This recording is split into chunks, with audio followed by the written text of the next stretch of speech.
Դե ինչ, Եգիպտոս, նախ հասկանանք, մերձավոր արևելքում վերջակետ են գտել կողմերը։ Կդժվարանամ միանշանակ նման գնահատականներ տալ, որովհետև այս հակամարտությունը տասնամյակների պատմություն ունի եւ այդ հակամարտության կարգավորմանը միտված բազմաթիվ նման համաժողովներ են անցկացվել տարբեր պատմափուլերում։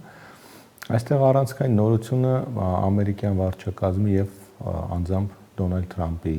ներգրավվածությունն է եւ ընդամենը այս բազմաշերտ հակամարտության մեկ ուղղվածության, այսինքն 2023 թվականի հոկտեմբերի 7-ից շարունակվող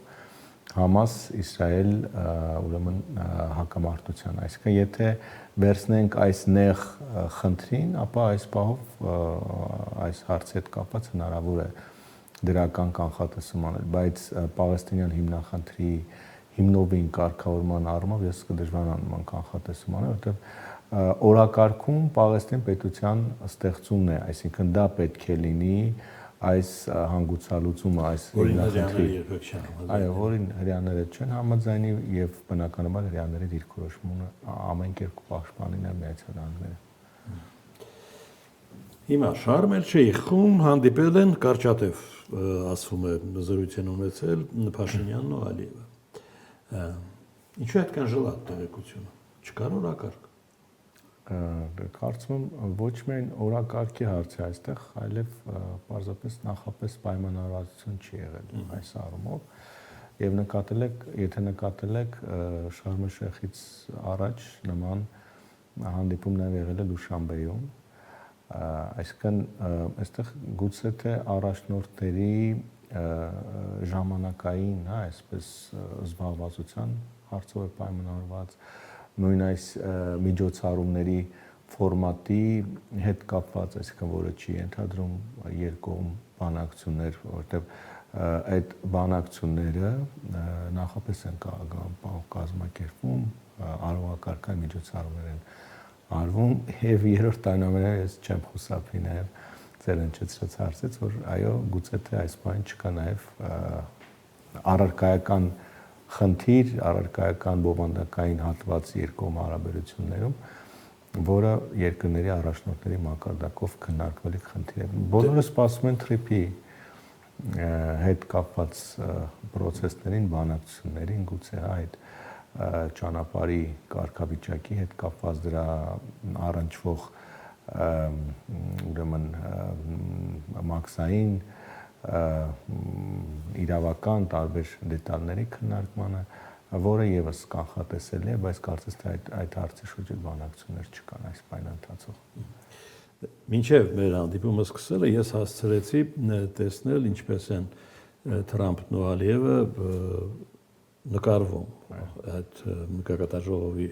ֆոնին, ենթադրում եմ կլինի նաև այդպիսի մի դրվագ Փաշինյանի հետ, բայց Թրամփը Եգիպտոսում, Հայաստանի եւ Ադրբեջանի ղեկավարները Եգիպտոսում եւ երակոմ որևէ կոնտակտ չլինելը մի քիչ ուրիշ բանի մասին է խոսում։ Դե դրա համար նշեցի, որ պետք է հասկանալ բովանդակությունը այս հանդիպման։ Սա մի հանդիպում է, այսինքն այս գագաթնաժողովը, որի հստակ խնդիրը, խնդրոառարկան Գազայի հատվածում ընթացող պատերազմի դադարեցումն է։ Եվ այստեղ բնականաբար այսպես որպես առաջին դերակատարներ անգամ Իսրայելը եւ Պաղեստինը չեն։ Միացյալ Նահանգներն է, որը մեծ հաշվով եւ հատկապես Դոնալդ Թրամփի վարչակազմը, որը իր առաջարկած ծրագրով փորձեց կանգնեցնել եւ կարծես թե դա իրականանում է այդ պատերազմը եւ այն միջնորդները, որոնք նպաստեցին, որպեսզի այդ պայմանավորությունը կատարվի, տեղի ունենա։ Դրանք էին Եգիպտոսը, Կատարը եւ Թուրքիան։ Եվ եթե նկատեցիք, հենց այս հիմնական դերակատարներն էին նաև այս ուրեմն գագաթնաժողովի առանցքում։ Չնայած այնտեղ է նաև Պաղեստինյան ինքնավարության առաջնորդ Մահմուդ Աբասը, բայց Իսրայելի վարչապետը չէր հրավիրվել եւ Դոնալդ Թրամփի տարածաշրջանային այցը սկսվել էր Իսրայելից, այսինքն նա նախ այցելեց Իսրայել, դե ունեցավ բանակցություն, հետո մեկնեց արդեն արաբական երկրների եւ ոչ միայն, հա, մուսուլմանական, անգամ Հայաստանի Հանրապետության վարչապետի մասնակցությամբ հանդիպում։ Թրամփը Քնեսեթի ելույթում հիշել է հայ-ադրբեջանական հակամարտությունը եւ այդ հակամարտությունը կանգնեցնելու իր միջնորդության մասին։ Այսինքն ինքը թեման անգամ Թրամփն է տակ պահում։ Ես այս տեսանկյունից եմ դիտարկում։ Թրամփ պարզապես թվարկում է այն հակամարտությունները, որոնց հետ կապված, ինքը նշում է ես լուծել եմ, ճակերտավոր իհարկե լուծել է, բայց որոնց հետ կապված որոշակի ինչ-որ արձանագրումներ եղել են։ Հակամարտության լուծումը այն էլ այնպիսի հակամարտությունների պարագայում, ինչպես օրինակ արաբ-իսրայելական եւ պաղեստինյան հիմնախնդիրն է, այնպիսի հակամարտություն, ինչպես օրինակ Հնդկաստանի եւ Պակիստանի միջև հակամարտությունն է եւ իհարկե նաեւ Ադրբեջանի եւ Հայաստանի այդպես մեկ հանդիպմամբ մեկօրյա բանակցությունները այդքան էս չեն լուծում։ Դրանք բովանդակային խորքային արմատներ ունեցող պատմական արմատներ ունեցող հակամարտություններ են եւ դրանց համար ժամանակ է պետք եւ բազմաթիվ այսպես օրակարգային հարցեր, որոնք տարբեր շրջափուլերում վեր են բարձրացվելու եւ նոր մոտեցումներ են պահանջելու։ Իսկ Թրամփը բնականոն պարզապես թվարկելու է։ Ես վստահ եմ իր պաշտոնավարման հետագա տարիներին, 3 տարիների ընթացքում անընդհատ դա հիշատակել է, որպես իր արձանագրած ձեռքբերում։ Բայց մյուս կողմից կա օգոստոսի 8-ի համաձայնագրի սառեցման վտանգ, ռիսկեր։ Դա էլ կա, իհարկե կա, եթե կողմերը դրա համար ես սկզբանե նշեցի, որ ամենակարևոր բանակցությունները դեռ սպասվում են, ընդ որում մի կողմից Հայաստանի եւ Միացյալ Նահանգների միջև, մյուս կողմից Միացյալ Նահանգների եւ Ադրբեջանի միջև եւ իհարկե որպես այսպես ացանցիալ նաեւ Հայաստանի Ադրբեջանի միջև, որտեղ այնուամենայնիվ կա փաստաթուղթ, որը ամրագրում է միայն սկզբունքները Թրամփի ուղու այդ նախագծի իրականացման, բայց դետալները մենք գիտենք, որ հենց դետալներն են դարձել առանցքային պատճառը, որ մինչև օրս ուրեմն այդ ապաշրջափակման գործընթացը այսպես իրականացման շրջափուլ չի տեղափոխվել։ Իսկ ինչպես վերաբերել այն գնահատականներին Հայաստանում հնչող, որոնք ըստ որոնց նախապատվությունը տրվում է արդեն նոյեմբերի 9-ի փաստաթղթին։ Վստահ եմ դուք եք հանդիպել դրանց։ Դա օգոստոսի 8-ը ստվերելու նպատակ ունի զուտ քաղաքական նկատառում, ներքաղաքական Հայաստանի նկատառումներից ելնելով, թե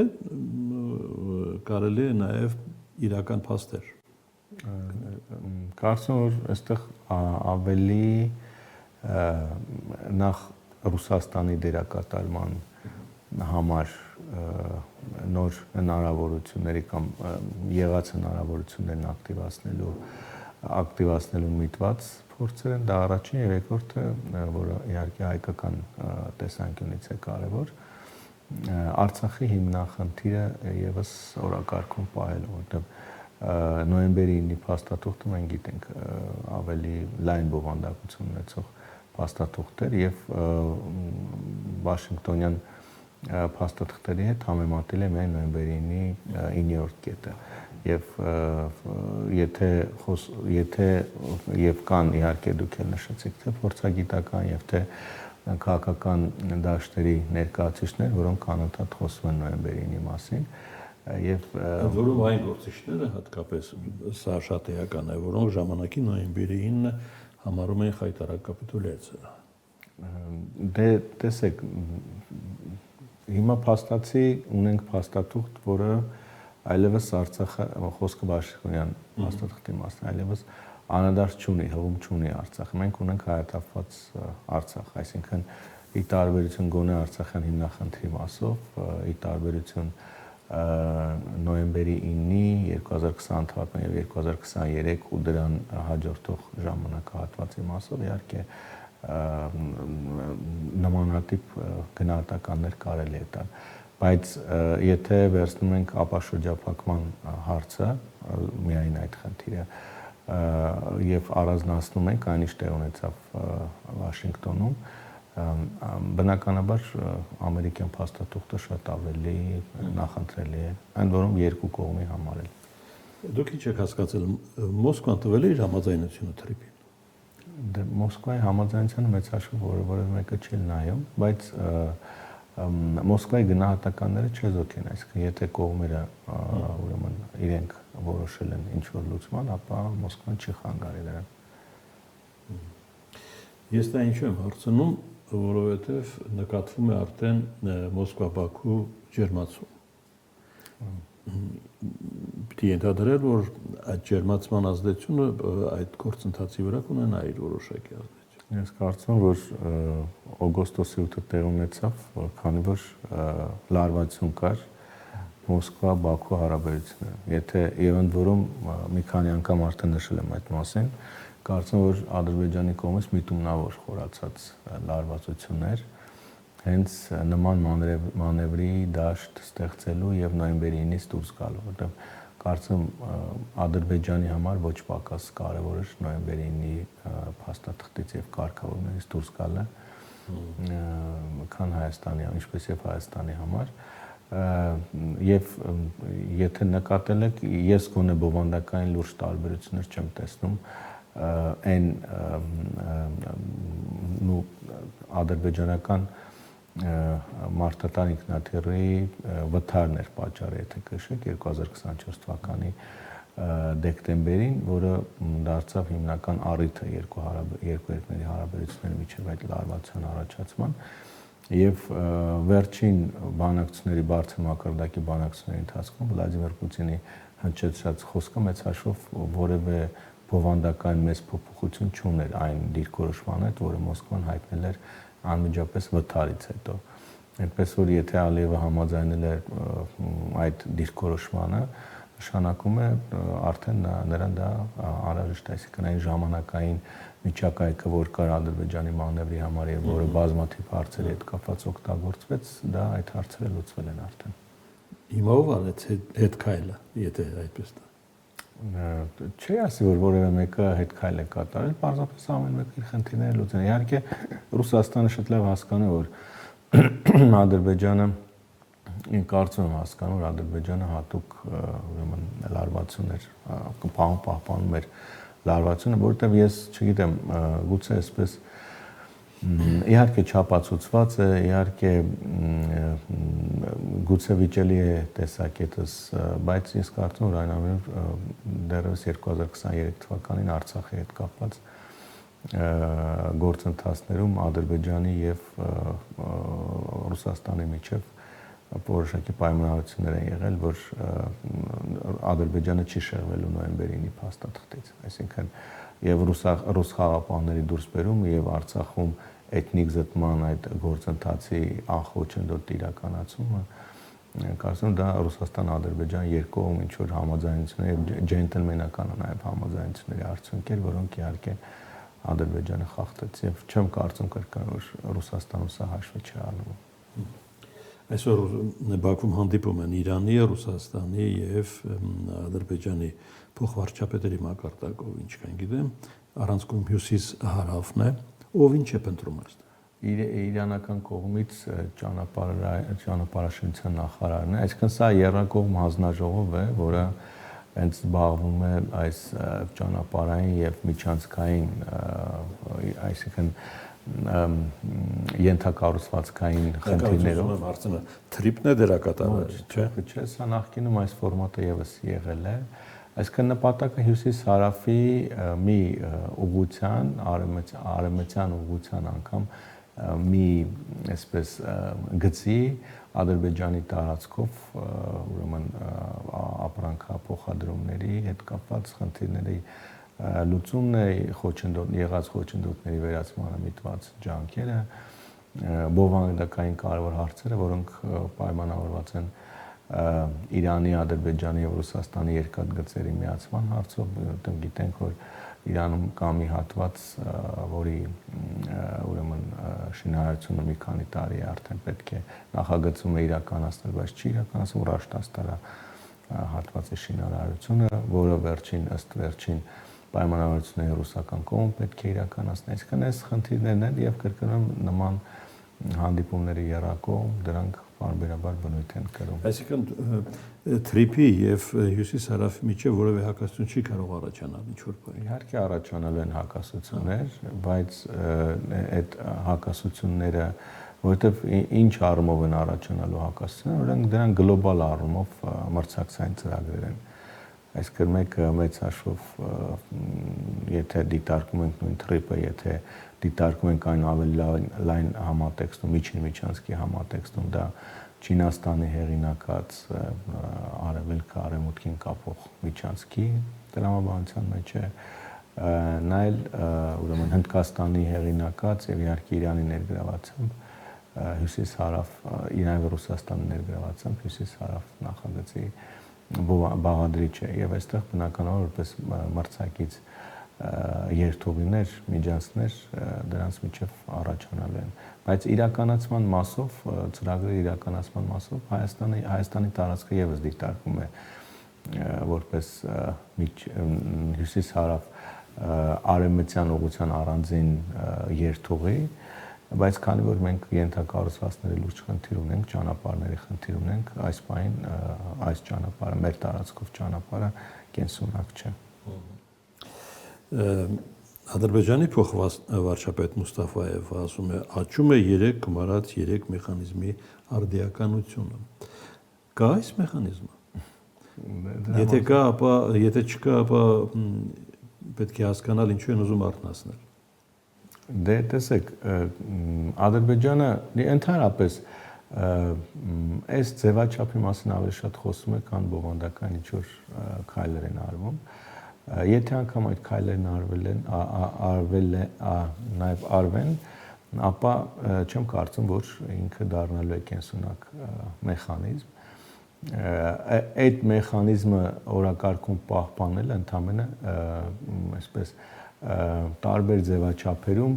Ռուսաստանի, Իրանի հետ երկխոսելու, ուրեմն այսպես թեմատիկ ինչ-որ ուղղություն է, որը այսպես դիտարկում է, քննարկվում է, թվարկվում է որպես ձևաչափ, որտեղ կողմերը հավաքվելու են, խոսելու են։ Հիմա եթե նայում ենք